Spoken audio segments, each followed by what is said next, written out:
Hello friends, we are going to start barriers in learning. Different students have different barriers in learning. Educationists and psychologists have developed a number of different models to understand the different ways that people learn best. One of these model is VARK model. VARK model full name is V means visual, A auditory, R reading and writing, and another K is kinesthetic. This VARK model may be used for different people differently. Now see the video. Are teaching and assessment methods and materials evaluated for barriers to learning for diverse groups? The key thing to remember here is that it is good practice to regularly reflect on your teaching and assessment practices and to consider strategies for overcoming any potential barriers before they stop being potential and become real barriers. Designing your teaching and learning offers an opportunity to do this. Where potential barriers are found in teaching and assessment, it is good practice to consider solutions at the design phase, so as to be able to avoid hypothetical difficulties becoming real difficulties for any future students.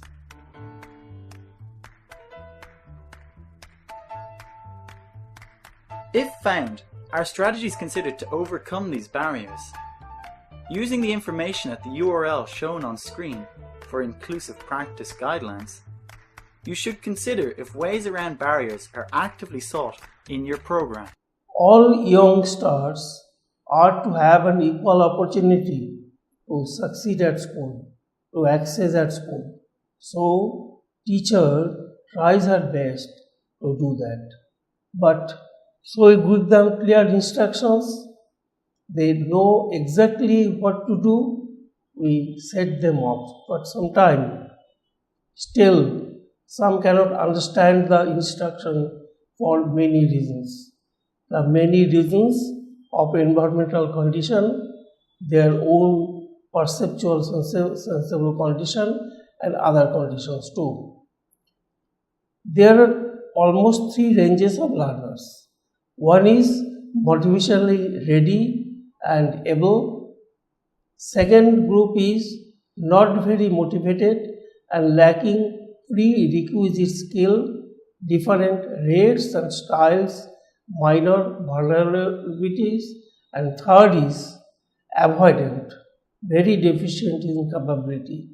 We have so many problems with the third group. And again, barriers to learning and school improvement can be done if we consider the following. There are three groups you have already told: motivationally ready and efficient able, and not second group is not very motivated, lacking prerequisite skills and different rates and styles, minor vulnerabilities is there. And third group is avoidable group and very deficient in capabilities. If there is no barriers among in the three groups, then what we will find? What we will find that instructional components are good, classroom teaching and enrichment activity are good, they are high standard people almost.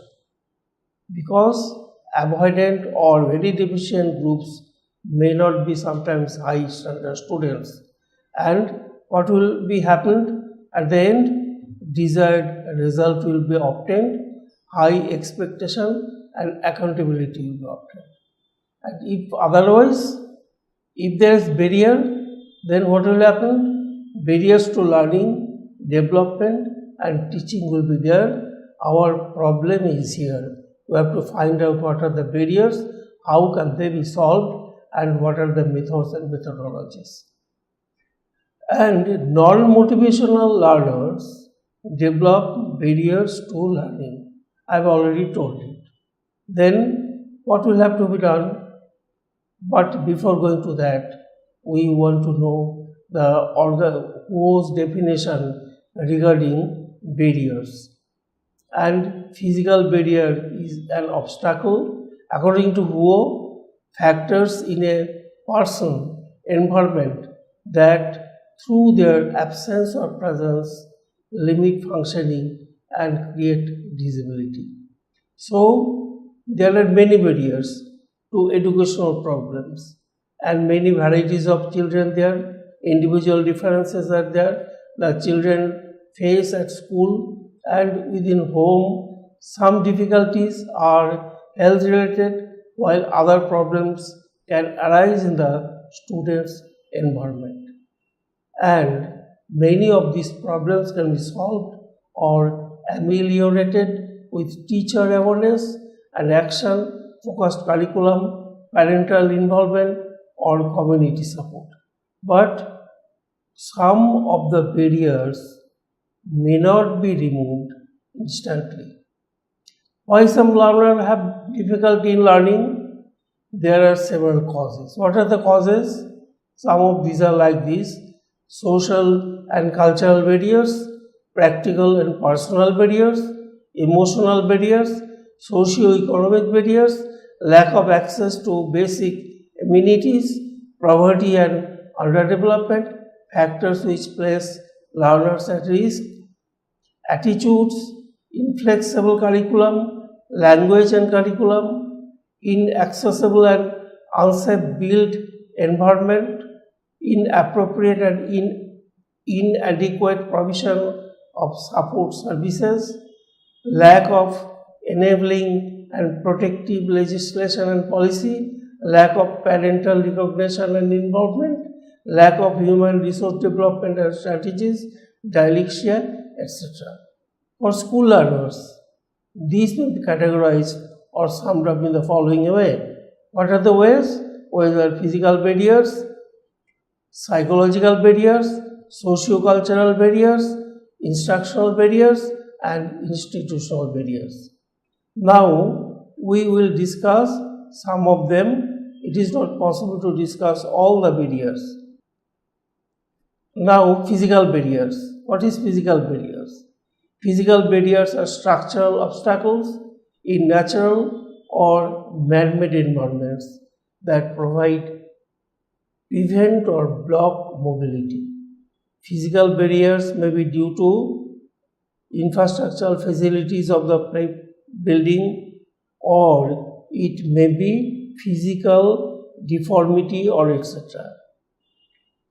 In intermediary solution that can help overcome physical barriers by reserving seat for students with disabilities, making lighting adjustment in the classroom, turning off any noisy machinery, using a microphone in a large classroom, arranging to meet a student in an alternate location if the teacher's office is not accessible, requesting a classroom change if the teacher cannot meet the learner need of his or her student. This is required because sometimes some physically challenged students cannot meet the teacher. Suppose the class is held at the ground floor and the teacher room is in the third floor. So it is not possible for them to shift in the third floor time and again. Now, psychological barrier. Psychological barrier may be categorized in the following way: contempt psychology, the fear psychology, shyness, inferiority, boredom, conformity, leveling, lack of accountability, peer rejection, tension between teachers and students, attitudinal barriers, etc. And socio-cultural barrier. According to Gardner, we are as much creature of our culture as we are creature of our brain. That is, according to Gardner, culture and brain function, he has considered the same. In fact, socio-cultural influences direct all three dimensions of learning that are targeted by the universal design of learning guidelines. We have heard it in our previous lectures too. These guidelines are representation, action and expression, and engagement. If these guidelines are follows, then some of the psychological barriers can be avoided.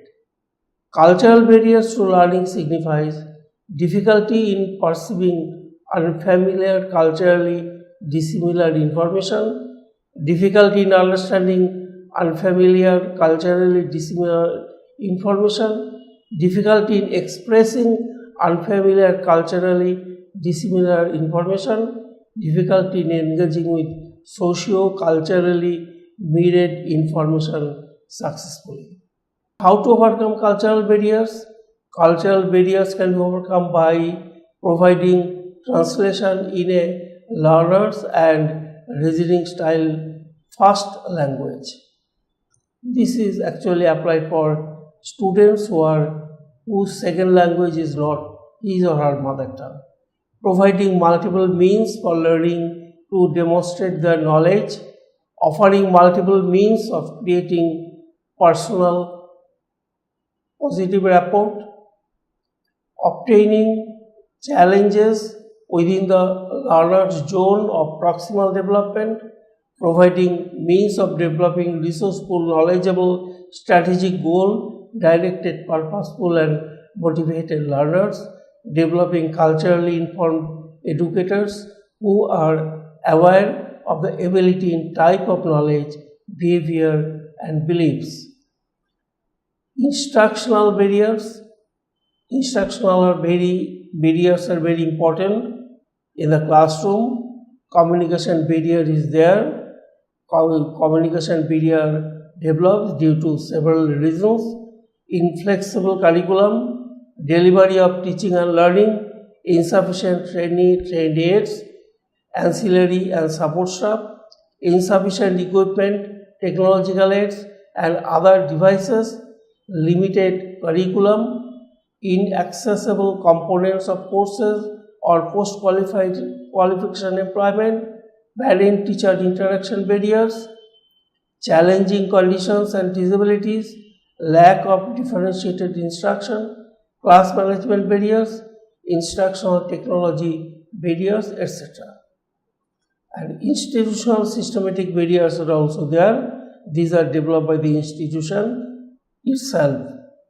Most special educational needs arise from curricular difficulties such as gaining access to the curriculum or problems in grasping and retaining concept and skills. Dyslexia is a very important barrier for different reasons. Dyslexia is a hidden disability thought to affect around 10% of the population and 4% severely. It is the most common of the specific learning difficulties, although weakness in the area of literacy is often the most visible sign. Dyslexia affects the way information is processed, stored and retrieved. Types of dyslexia are attention deficit, that is hyperactivity disorder, dyscalculia, cannot calculate properly, dysgraphia, cannot write properly, dysgraphia cannot write properly, and autism spectrum disorder. Nowadays this autism spectrum disorder is given a very important place for learning, a barrier of learning. Communities have many resources and they can share with the schools in different ways. Some of these are police, daycare center, faith center, higher educational institution, local residents, business, restaurants, health and social services, community, media, art and culture, library, senior citizen, banks, etc. can help. School. For doing a barrier-free zone. Suppose a blind person cannot move from the one side of the road to the other. Then police may help, senior citizen may help, other may help to do them. To sum up, barrier to learning are of many types and their sources are many and varied. By proper planning, it may be reduced, minimized, or sometimes removed. It requires proper training and organization. Thank you.